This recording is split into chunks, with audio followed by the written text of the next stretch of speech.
Well, I think that the bravery comes around creating a safe or a safer container to talk about some of these edgy subjects, right? How do we have a conversation, a public conversation, an accessible conversation about something that is still illegal, that is still taboo, that is still very mysterious, but is gaining a lot of momentum and is showing up in some really flashy ways in the culture.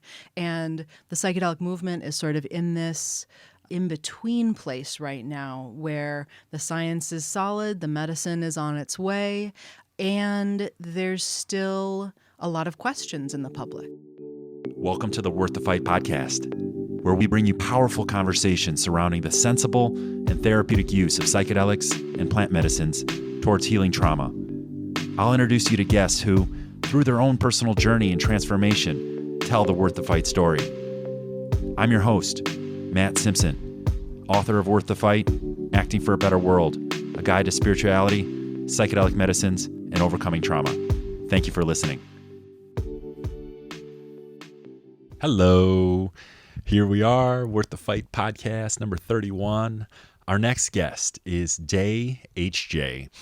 I had the privilege and pleasure and honor of meeting Day many months back when I returned to Wisconsin, Milwaukee, Wisconsin, after 17 years of mostly being away.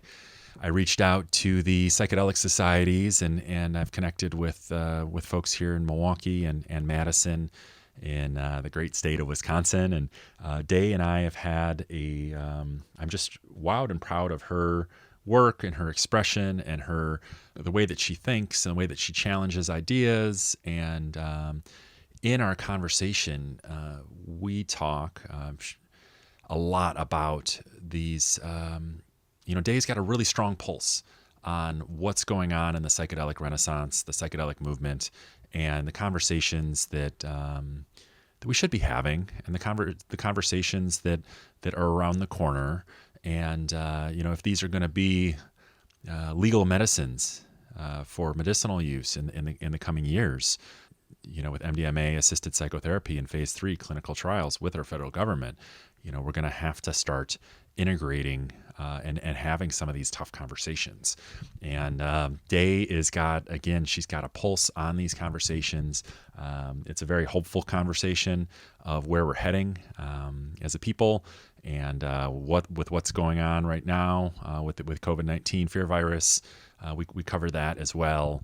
And it was just a true honor and delight to have this time with Day. We had an incredible post-conversation cheese plate celebration, and that's what we do here in Wisconsin.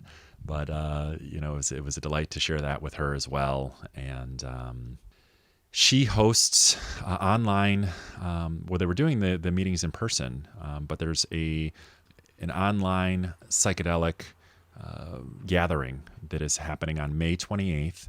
And it's a special opportunity that I'm going to be presenting Worth the Fight, the podcast, and the book to her audience and hopefully the Midwestern audience, as we're gonna share this link with other psychedelic groups here now that we are in a situation where proximity and we can log on in and we're not limited by our drive that we have. So yeah, really excited about this opportunity to share with the Madison Psychedelic Society. There'll be a Zoom link in the comments. Yeah, I'd love to see you there. I will also be hosting a June book club for the Madison Psychedelic Society. What an honor to share and to present. Hopefully you can attend. I will be putting links in the show notes. Without further ado, I give you our conversation. It was such a pleasure having Day HJ on the show, and so excited to share this inspired conversation with y'all. Thank you so much for listening. Much love. Day, how have psychedelic medicines informed your path? I was thinking about this earlier, and I've realized that it's really very concretely that psychedelics have informed my path. So a few years ago, I was part of a psilocybin study at the UW, and from that experience was inspired to, I guess I'd call them acts of service or more intense acts of service into a priority in my life. It was shortly after the study that I became interested and invested in working in emergency medicine, and that's what I've done since. And I honestly don't think that I would have gotten there if I hadn't done the study. I don't think that I would have committed to becoming a medic.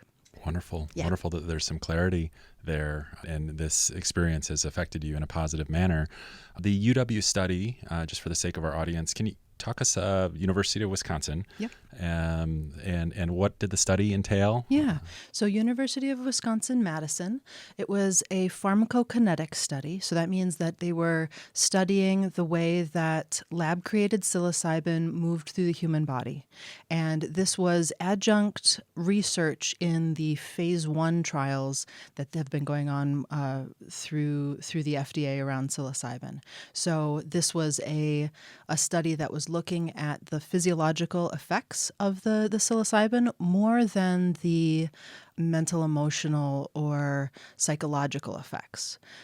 So they were studying the physical manifestations in terms of blood pressure, in terms of heart rate and rhythm, in terms of temperature, and then also monitoring how the psilocybin was metabolized through our body through blood and urine samples. Fascinating angle, the idea of having that profound, transcendent experience, but to have it be for the biometrics, which are very important. These are, as we're pushing forward these misunderstood medicines and therapies, like we got to understand what the heck is going on, not just the psychospiritual, but also with the body. And there's just so much because of the research being halted and shut down. There's just so much that we don't know. Right. And I think that one of the great things about this, at least the last decade of this Renaissance, is that focus on what I think of as the numbers, right? The focus on the physical effects, on the neurological effects, on the biochemistry.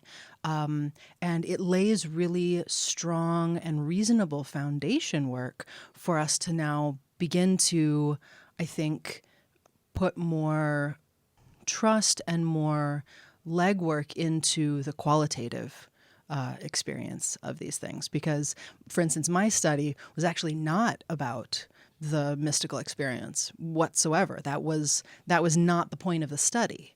That was many of my study cohorts, my volunteer cohorts' experience of it. But that was completely sidelined in the actual research. Right? It's a byproduct still, but wasn't what the focus was about. Right. And so that was an interesting aspect too. And I think that that's the piece that eventually led me into emergency medicine, was this realization that or this confidence in myself that I can move through intensity for the benefit of people. And if I can do that with my physical body in a study like that, surely I can do that with my skills, stepping out into emergency situations. Wonderful. That's so inspiring how that experience it's a challenge, and it's an ineffable challenge of, it can be a shitstorm of the mind, but it can be very empowering to go through that, and then to have that inform your confidence, really, in some degree, to pursue something that maybe you wouldn't have pursued before. I think is a beautiful testament to these special medicines.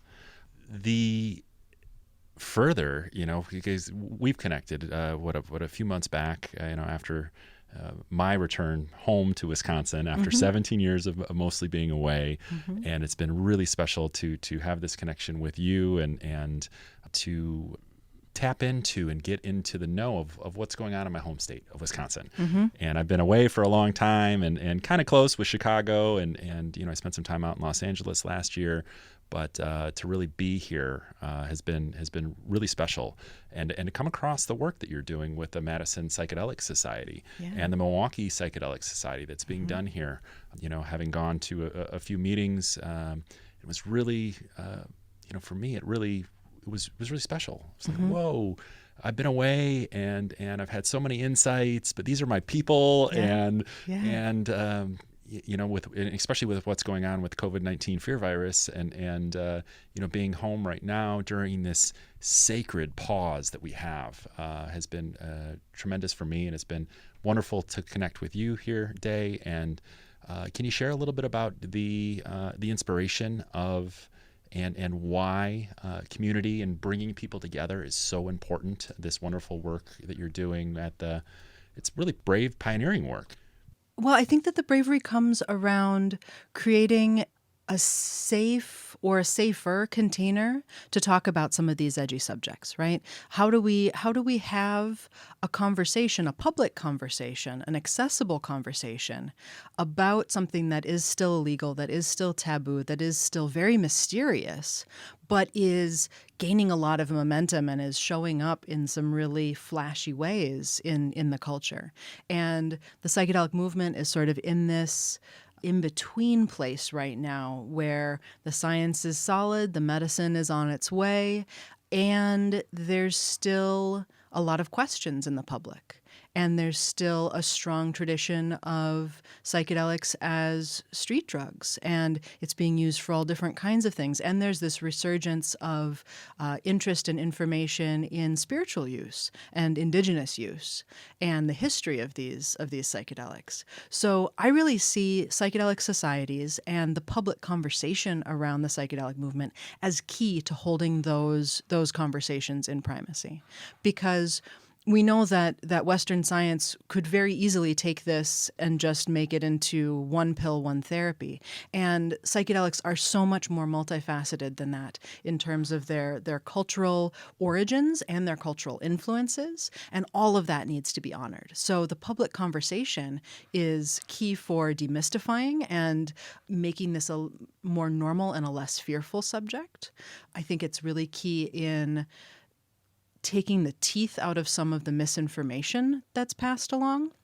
And I also think that it's the place where we do find home and tribe, and we do find other people who are interested in the same things that we are. So it is, in addition to the cultural origins and the cultural impact, there's also a cultural base there. There's a cultural warmth and a cultural connection that we're actually creating through psychedelic societies. And psychedelic societies are really only the most formal of these conversations, but by using that structure, that label, we're easier to find. And I think that easy to find, that out loudness, is pretty key to making the psychedelic movement successful and sustainable in its durability. It's imperative, absolutely imperative.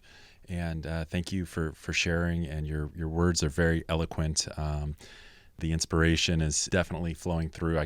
I sensed that about you the first time that we talked. And there was an experience that I had, going to the Milwaukee Psychedelic Society meeting. Mm-hmm. And feeling like almost being able to cut the fear that I felt in the room I could feel it, I could sense it, and I think that because I've been in this space and wrote a book in this space and have done an immense amount of research, and I mean my experience is very different. We're pushing these medicines forward, and they're close to legalization or not legalization. There's the decrim movement, and the work that's being done with MAPS is there's going to be a huge upswell of people, and there's going to have to be a place where if we're going to integrate these into our society, we're going to have to start talking about this. We're going to have to start talking about harm reduction, talk about you had done such an eloquent job of really your why as to why bringing people together is so important. The indigenous, we got the therapeutic value, we have the recreation. People are still going to take these for recreational purposes, and hitting the full gamut. It's really inspiring to hear your outlook and just the hope that lends for that better world that I think that we're all yearning for. And there's something huge here, and it's almost taboo, I think, to talk about that, is to talk about a better world, to talk about a peaceful planet, to talk about our human family coming together, is almost taboo, but there's there's a lot of unknown here. There's a huge unknown variable with the psychedelic renaissance. It's pushing forward and, is doing so in a manner where it meets the culture, where the culture's at. This has been a progression that, Rick Doblin's been at since the mid 80s. Absolutely. And here we are. It's such an exciting time. Sorry, I went on a little bit of a long, spirited rant there, That's all right. Cacao rant. I think you're absolutely right there, that the movement as it stands, right, the psychedelic renaissance, that package of this resurgence of legal testing and the very public sharing of the results of that research, that really does speak to our American culture, Western cultural values as they are right now. We trust science, we trust numbers, we trust medicine, right? So in a lot of ways, MAPS and their work and is pushing that forward. And what I'm hoping is that in the wake of that, in the beautiful spreading, curling wake of that, there's room and there are ears primed to listen when Indigenous communities step forward and say, this is how we understand this. This is this other thing that we are doing. When spiritual seekers step forward and say, this is how we use these chemicals. When people who are interested in recreation step forward and say, this is how we use this responsibly for play. All of these things are good things. All of these things are things that are going to move our world into that more beautiful place. But the spearhead of science, I think, is really appropriate for this moment because we are so primed for that in our culture right now. Absolutely. Well said.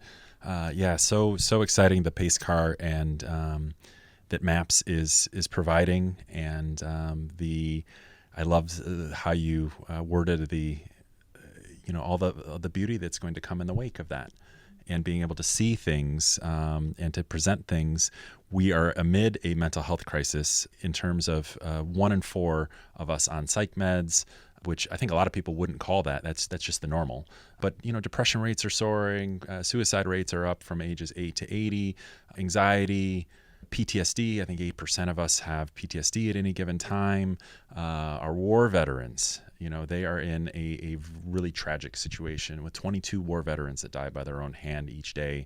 And, I think 10 to 15% of our homeless are veterans that served our country. And then you have the opioid mess, this absolutely mess that's eating the heart of America out. And last checked, it was 193 people that die per day to the opioid crisis. And now there's so much uncertainty with COVID-19, that leaning into the unknown. And we're in the unknown. We talked about that a little bit on the pre-call. Is like, and there's some beauty, and it's scary, but there's a lot of beauty in that. Is that it's unknown for us all, and tomorrow is no longer promised, and we don't really know what's going on, and when life's going to get back to normal. So there's this sacred pause that we have to reevaluate and to really focus our energy on the things that we can control. Mm-hmm. Yeah. I think that one of the experiences that people talk about, the healings that people talk about psychedelics leaving them with, is this fundamental feeling of okayness. Whatever it is about, whether it's about the past, whether it's about mental habits, whether it's about insecurities, the healing is not necessarily in changing those things. The healing is in changing our understanding of those things, changing the way that they sit with us. And it's changing the feeling of wellness around those things. What we were talking about before is impermanence is not new. Impermanence is not here from the virus. Impermanence is every day, every moment. Impermanence is life. And having something so concrete and so clear to see it through is a powerful message. And absolutely having the spaciousness, having the slowness to be able to really sink into that. The trick, I think, now is how do we stay centered as we're doing that? How do we stay present to one another as we're each called to do or kind of forced to do this more internal and more solitary work? And I don't know that reaching for a return to normalcy is really on the table. But I hope that from all of this, we reach places of embetterment in ourselves. And that I think that people who use psychedelics as expansive medicine, whether for personal healing or whether for mind expansion, we have some practice in that. We have some practice in looking deep inside, looking at our shadows, and coming up with a new view of ourselves, of our lives, of our world. There's resonances there that I hope we really lean into. Yeah, beautifully said. Yeah, the idea of, and I get a little giggle thinking about this, that nothing's really changed for me, since this, with an exception of the social aspect. I'm still doing my practices. I'm still reaching for my dream. I'm still taking care of myself. I'm eating healthy, exercising, all these things. And the notion that I know that for many of us, this pause is going to lend an opportunity, but it's also going to expose, perhaps, where people were coming short.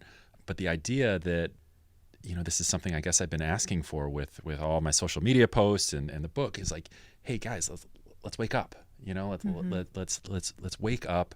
We got some big issues that need to be tackled, and there's some big injustices that are happening right now, and all of the measures in which people are hiding that maybe aren't on this path, of the different ways that we numb ourselves.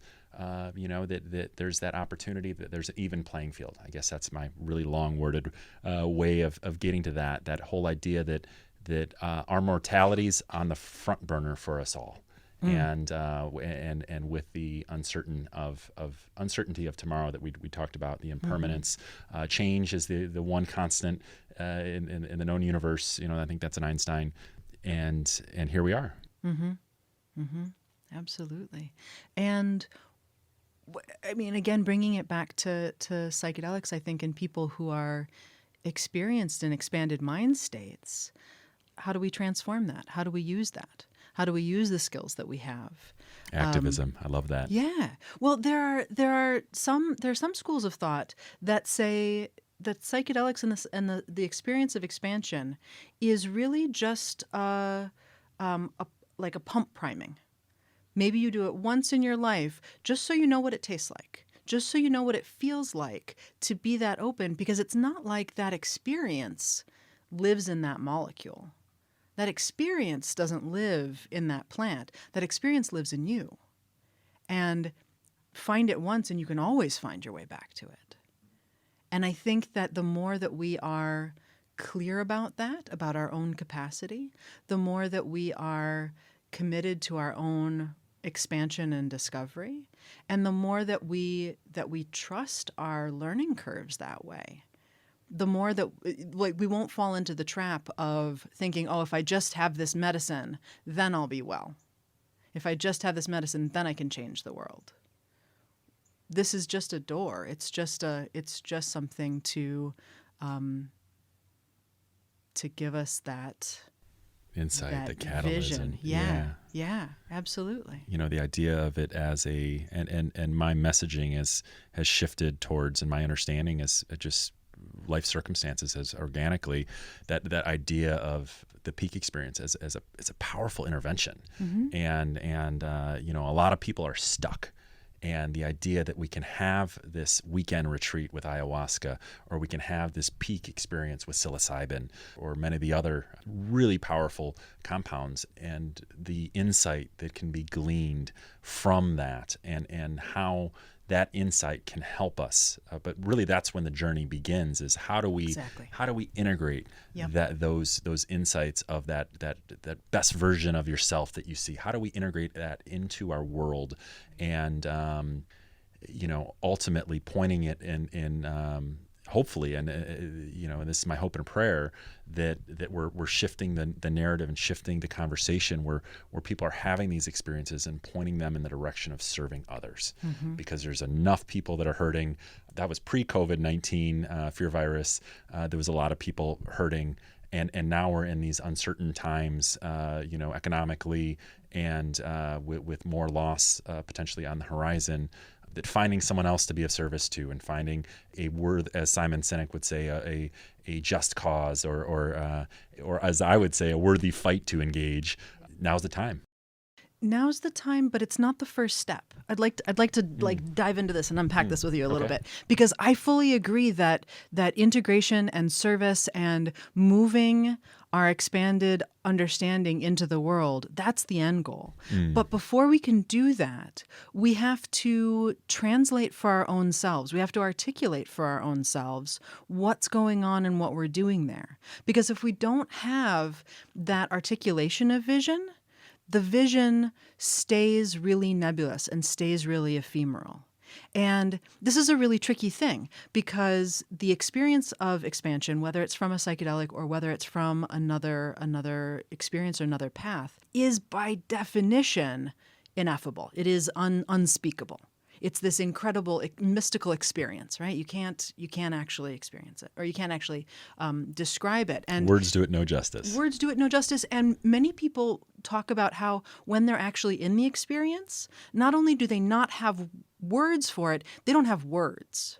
Words don't exist. It's just experience. So then as we come back to baseline with this incredible fire inside of us, now we actually have to make that human. We have to make that verbal. We have to make that visible. And this is where the languaging of our experiences, and both the individual personal experience, but also the lessons that we glean out of it and the inspiration that we interpret from that, need to be whole and clear before we go running into the world to solve everybody's problems. Because without that clarity, we're just going to be really hyperactive, friendly people, and it's not going to coalesce into the kind of the change that we really want to see in the world. And we're not going to be effective in those fights that we choose. Beautifully said. Yeah. And you'd said wholeness, and that's a perfect segue into it's integration. It is. It's really, truly, I mean, we have these powerful experiences, and of course we want to point them in the direction of service. But in order for us to, first of all, understand that ineffability, we have to ground the energies. It can be a painful process.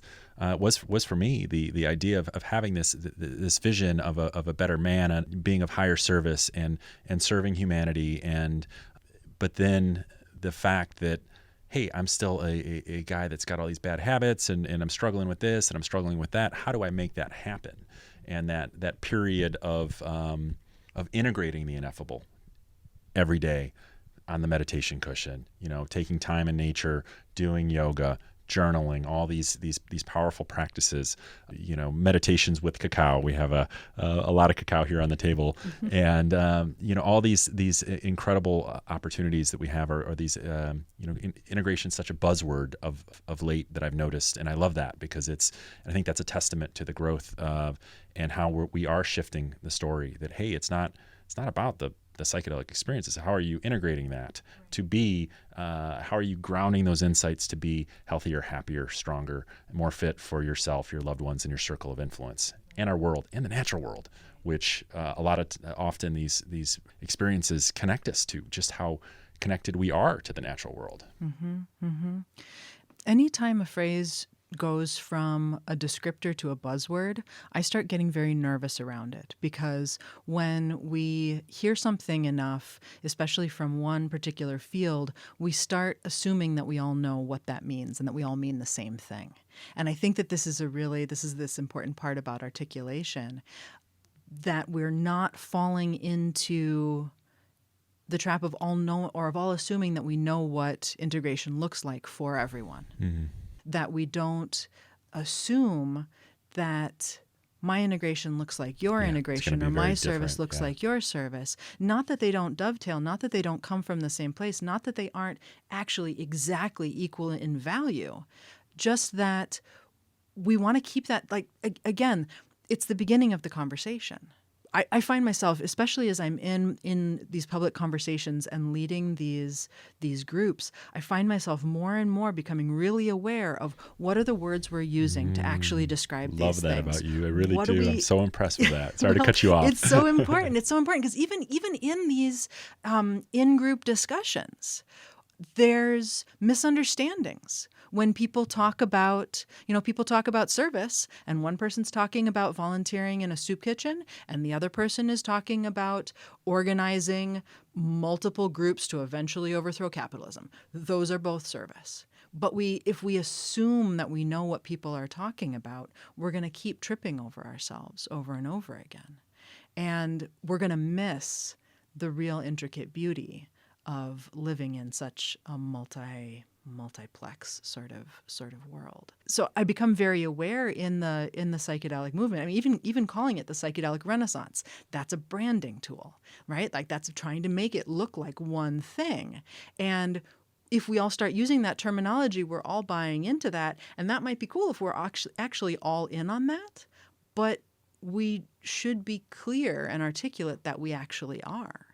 I mean, for instance, Psychedelic Society, that's an actual thing. I just learned this recently, and now I have to sort of review everything that I have been organizing, because there are MAPS-sponsored psychedelic societies. That's where the term came from. We're not. We're just a community group. And when I started it, I thought, oh, this is just a phrase that's describing what we're not, or what we're doing. I didn't know that this was I don't think it's actually been trademarked, but, I didn't know it was a box to check. So how do we keep languaging this in a way that is precise and accurate, but also keeps the conversation vital, right?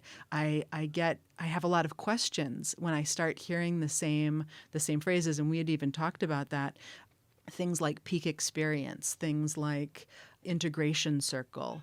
What other phrases? What are some other good phrases that come into this?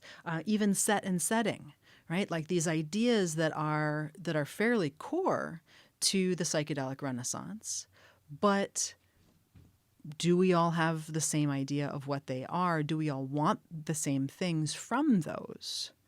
And I can't imagine that we do, because we're so many different people from so many different places.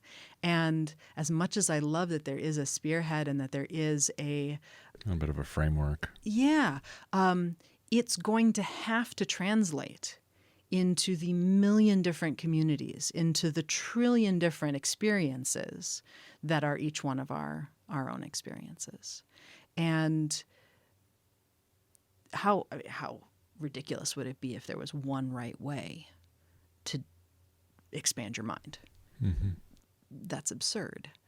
It's always going to be individualized, and I think that if we're languaging things intentionally, if we're being really clear that when I'm trying to describe an experience that I had, I'm using my precise words rather than just saying, "Oh, yep, check, peak experience. Oh, yep, mystical scale. Yep. Oh, yep, I had this vision." That's a kind of acquisitional way to go about this. And it destroys nuance. Mm-hmm. And I think we need that nuance, because we need everybody's voices. We need everybody's individual voices to shift this culture and to move into this world. We can't leave people behind. And just because someone hasn't been a part of the box as it exists doesn't mean that they're not in our tribe as well. Yeah, beautifully said. Powerful angle. And I've applauded this. Each time that we've connected, your astute and keen understanding of linguistics and the idea that if we're retelling the story, then we're going to have to be really gosh darn careful and aware of the words we're using to retell this story. And your compassionate heart shines through the awareness that hey, everybody has to be accounted for, and we have to honor these different voices and honor the different experiences that we're all going to have, because these experiences they're infinitely diverse, truly. and the idea that, hey, the 60s and the 70s, that was the 60s and the 70s. And that happened. That was a long time ago. Right. And we're in a completely different position right now with what's, going on, not just COVID-19 fear virus, but with what environmental crisis. We got political challenges. The left and the right are not on speaking terms. We have social injustice challenges every which way.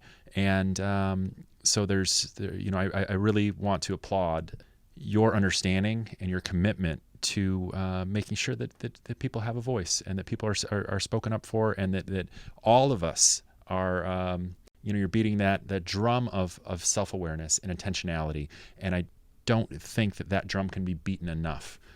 Certainly the intentional aspect, as we are, in this sacred time of not just the COVID-19 fear virus, but so I hear that you're getting yourself in a little groove there with that phrase. You're branding it in one very specific way, and that's not going to let it turn into the COVID spacious solidarity virus. That's not going to let it turn into the COVID introspection and self-betterment quarantine virus. Right? If we keep hitting the same groove, that's the thing. Okay, so you've seen that model where it talks the graph that came out of England a few years ago, where it's describing not just the neuroplasticity, but the way that psychedelics get us out of literal brain grooves, right? Robin Carhart-Harris, right. Imperial College of London? Yes, I think so. So this idea that our habits create patterns, right? And that the more we practice a habit, the more durable that pattern gets, because it's like a groove that we keep digging in. And one of the real benefits of psychedelics isn't only that it gives us new ideas, it's that it bounces up out of that groove. Fresh powder. And makes that groove more shallow so that we don't slide back into it. Mm-hmm. I think that the dangerous thing about using and reusing phraseology in psychedelic medicines is that it not only creates an idea of what it should be, what's normal, but it creates habits. And it creates these grooves that are not going to lead us towards innovation and coalition and integration of this one very specific situation with the rest of the world. So it starts with it just being sort of easy shorthand as we're using phrases or we're using ideas to sort of reference a bigger description. And there's a danger of the assumption there that everyone in the room knows that in bigger description when you are using that shortcut. But ultimately, those shortcut phrases start to become their own thing, and they separate from the reference points of the bigger discussion. And now we're not having an innovative conversation. Now we're having a dissociated conversation where it starts to become kind of its own industry, not integrated with the rest of the world. And I think that as we start moving away from the numbers-specific part of the psychedelic movement and start moving into more of the quantitative, into the cultural, into the integrative, we have to be there for the long description, for the long-winded conversation. We can't go back to the sound bites. This is too big for sound bites. And the lessons that we are learning, the new, more beautiful world that we want to move towards, is not in sound bites. It's in the nuance. It's in the nuance. It's in the nuance. It's in the connection and then the conversation. It's in the additive weaving of integrating with one another and with the world. I think that there's something really important there for this work in allowing not just individual voices but complete voice. And that's what I really hope for in public conversation. It is a long time. When we first started having the Madison Psychedelic Society meetings, I made a decision to have a full introduction every time that we meet.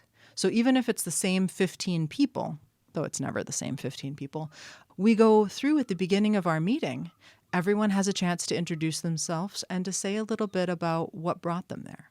And we talk beforehand about what's a reasonable expectation for safety and confidentiality in this totally public forum. So we calibrate with one another about what is integrity in this space, what is safety in this public space. How do we talk about these edgy things while keeping ourselves safe and keeping our neighbors safe, knowing that everybody is welcome through that door, right? And then there's really a chance to get to know people a little bit more. And partially I do this because I want to be able to recognize people on the street. And even if I don't come up and say, oh, I saw you at the Psychedelic Society meeting, I can say, oh, I recognize you. I'm Day. How are you doing? And it makes the world a little bit closer. It makes Madison a little bit more familiar. But at some point, we started having 15, 20 people. And I started realizing that this introduction takes like a quarter or a third of the meeting. And there was this moment where I had to decide, is it still worth it to do that? And I think that it is, because I don't want anybody in that room to miss out on the chance to look in the eyes of everybody around and say, here I am. I've arrived and this is what's important to me. And I don't want anyone in that room to miss out on the chance of seeing every other person in that room. And yeah, it takes time. That's okay. We're physical beings. We exist in space and time. It's worth taking time for, I think, this articulation and this nuance work. It's worth taking that time. Well, you hit it right on the head. It's connection. Yeah. And this is bringing people together. There's so many forces that are driving us apart, and to have a means in which we can come together, a healthy, safe place where we can come together and share our experiences, the good, the bad, the ugly, and to relate in an authentic manner in a safe place, I think is an invaluable service that you're providing to our human family and to the great state of Wisconsin here. What we've talked about is the trauma capital of planet, maybe potentially planet Earth, certainly the U.S. by virtue of if binge drinking is a metric, then I think there was a 2018 study that Wisconsin had 10 of the 20th drunkest cities in all of America. And it's wild to be back. And I appreciate what you're doing for because I think that this is a direct way of, bringing light and love and bringing consciousness to a people that are struggling, Yeah. And I really appreciate that you're making room for that conversation, for all the different voices that you host and all the different nuance that really brings. These are not comfortable times. These are not comfortable conversations to do. And it would be so relaxing to go back to sleep and to just slump into the known, the language that we know, the things that we've already learned.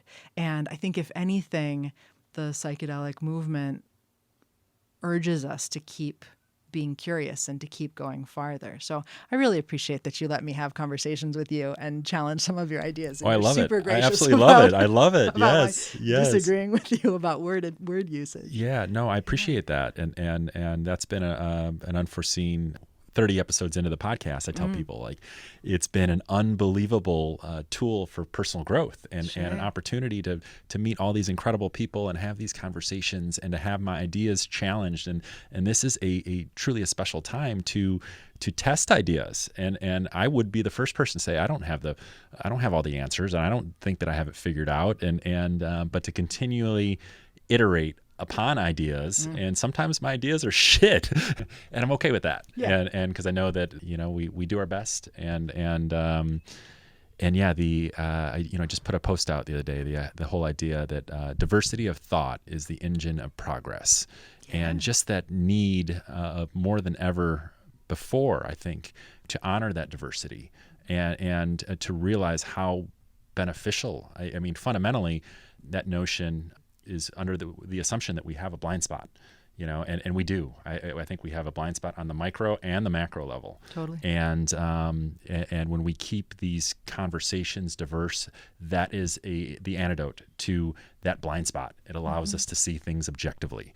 So, thank you again for your voice and your contribution to this incredible movement or renaissance or whatever the heck people want to call it. This time where we're pushing forward these misunderstood medicines with earnest hopes that they can help people that are struggling with mental health. And I got a question here for you. Okay. That was a little bit of a long-winded rant again. But in terms of this renaissance, what do you feel strongly about that no one else is really talking about? I know that, and maybe we've talked a little bit about that, but if there's maybe something that's on your heart, in addition to the linguistics side. Overall, or in the community conversation? I mean, you're talking about Just like the overall, the industry? yeah. What is something that is on your heart that no one else is really talking about? Oh, well, I think it's in the background of a lot of conversations that are happening right now. But one thing that I've been thinking a lot about lately is how we can move our conversation to truly value all of the different forms and needs that psychedelic experience meets and expresses as. There are more and more voices that are speaking about, for instance, traditional use of different medicines and what the truly religious and spiritual ceremonies that go along with certain medicines are, and how that juxtaposes with the medical model and the recreational model and our legal understanding of things. And my real hope for this movement is that it becomes a vision, a model that truly moves us towards holistic health. That we finally, as a movement, we have finally the realization that therapeutic medicine is as valuable as spiritual insight, is as valuable as religious sacrament, is as valuable as intentional play, and that those things are not competing. That there is no conflict between what the therapeutic psychoanalysis, like psychedelic assisted psychotherapy, that model is not in competition with traditional ceremonial use of medicines. There's a place for them all. There's a necessity for them all. Yeah. And this is gonna take some letting go on the part of Western science and Western culture, allowing indigenous voices to step up and to hold an equal platform. This is going to take some serious negotiation around the legal issues, where we move from the war on drugs, hopefully very soon, to a more harm reduction point of view, but then even farther moving into a risk reduction, right? The distinction between harm reduction and risk reduction being that we don't need to assume that every drug is harmful anymore.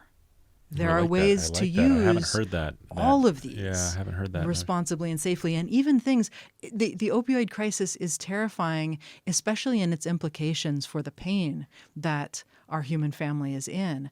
But even opioids serve in terms of people taking care of their own trauma.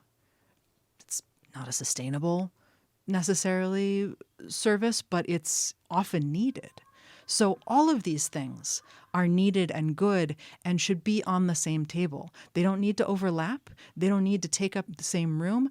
And they don't need to take up the same resources. We don't need to be fighting amongst these different factions. We do need to acknowledge that these are all valuable in different ways. And I think that there's some really interesting inroads being made into that in terms of how we understand plant medicine versus the synthetic medicines, right? Like that's one separation, that these synthetic medicines that MAPS and the therapeutic model are using so that they can really standardize it as much as possible, That's a very useful thing and has such great implications for individual therapy, right?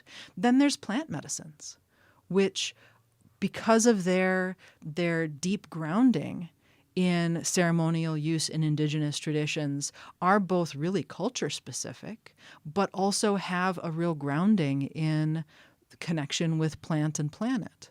These are different uses, and they're different situations, and they are not opposed, nor are they in any kind of hierarchy. So we need to start valuing these things and even thinking a little bit about our responsibilities, our mutual responsibilities to one another as this wide, holistic family of psychedelic medicine use. You know, the idea that I've heard floated in a couple of places that really is exciting to me is, how do we provide sustainable reparations to indigenous cultures who have given us medicines like mescaline, medicines like DMT, the plants and animals that have inspired the molecules that we are studying?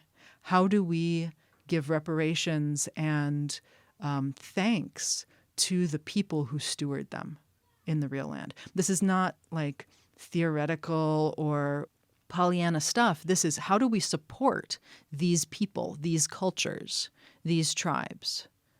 And don't we have a responsibility to do that? Doesn't the pharmacological world that is using these medicines because people went to indigenous places and brought back plants have that responsibility? Absolutely we do. Absolutely we must. And that also doesn't have to be a fight. If there's anything that psychedelic experience teaches us, that expansion, that connection, that is our mutual support, our interdependence, our mutual love and need of each other. We have to do that. We have to be able to do that. And that's a growing edge that I'm really excited to see more of in the psychedelic movement. It's going to be tricky because now we're starting to get into the money, right? Now we're starting to get into the, how does this industry, whether it's meeting,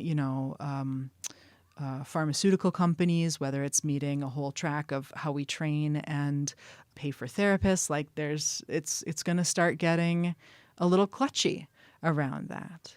So again, this is why I think that the really multifaceted nature of public and community group discussion is so important, because it keeps all of those things.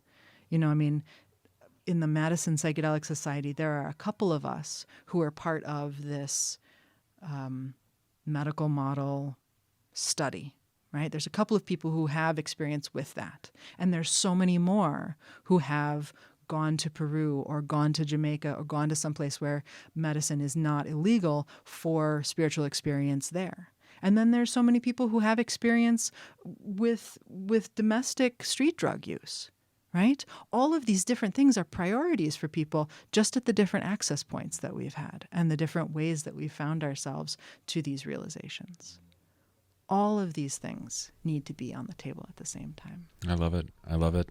This is so important. So much to unpack there, But what's really alive for me is just how impressed I am with your awareness of the conversations that are around the bend, and planting seeds that, hey, these are things that are going to have to be addressed, that are going to have to be talked about, and we're not going to solve any of these challenges without talking about them. Mm-hmm. And then holding that safe place to bring people together, test ideas, to share community, to just how I'm so inspired by how you live the psychedelic message, and which is activism, which is, and I'm all about that, and that gets me all fired up. And like when you do that first email that you had sent me in response and honoring, after checking out my work, I was like, oh, she's awesome, and I need it, because when we're out towards the edges, we need help and support and love and encouragement,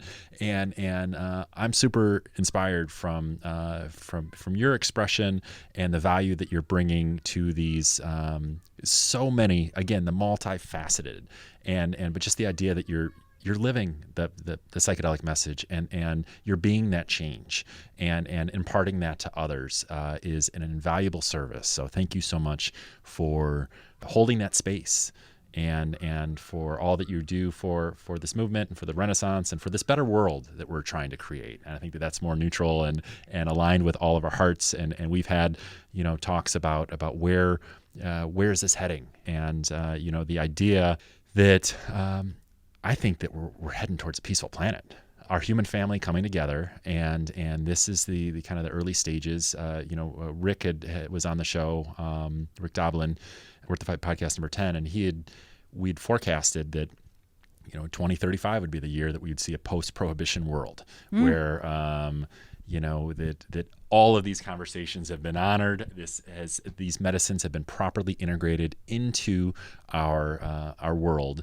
And maybe that time frame has changed, with what's going on, and maybe there's a heightened sense of urgency with what's going on. But the idea that it's the journey, and we got a lot of work ahead of us, and it doesn't hurt to put out some of these notions. But yeah, I believe in my heart of hearts that we will see a peaceful planet in the next generation, and I believe that leading with healing the hearts and minds of our warriors, those that know honor, those that know courage, those that know integrity in a time where our leadership is struggling, those that know that are versed in leadership and are versed in discipline, getting them these medicines, our U.S. veterans that are amid a mental health crisis that we had talked about a little bit earlier, but getting them medicines that work, MDMA assisted psychotherapy and psilocybin assisted psychotherapy have both been fast tracked by the FDA. And to think that we're still, and this gets me super jazzed, this idea that we're still on the sidelines, letting them die at 22 a day. And we all know that number is likely far greater. And to see the opportunity here of, the degree to which we know the dark is the same degree to which we can stand and share and love our light. And our warriors, they know dark. And it's just my hope and prayer that these conversations will equate to people that are hurting and struggling to get medicines that work. And I honor your expression and your perspectives and valuable gift and offering that you bring to this movement towards a better world. The inspiration is so strong. That's really what it is. It's not a.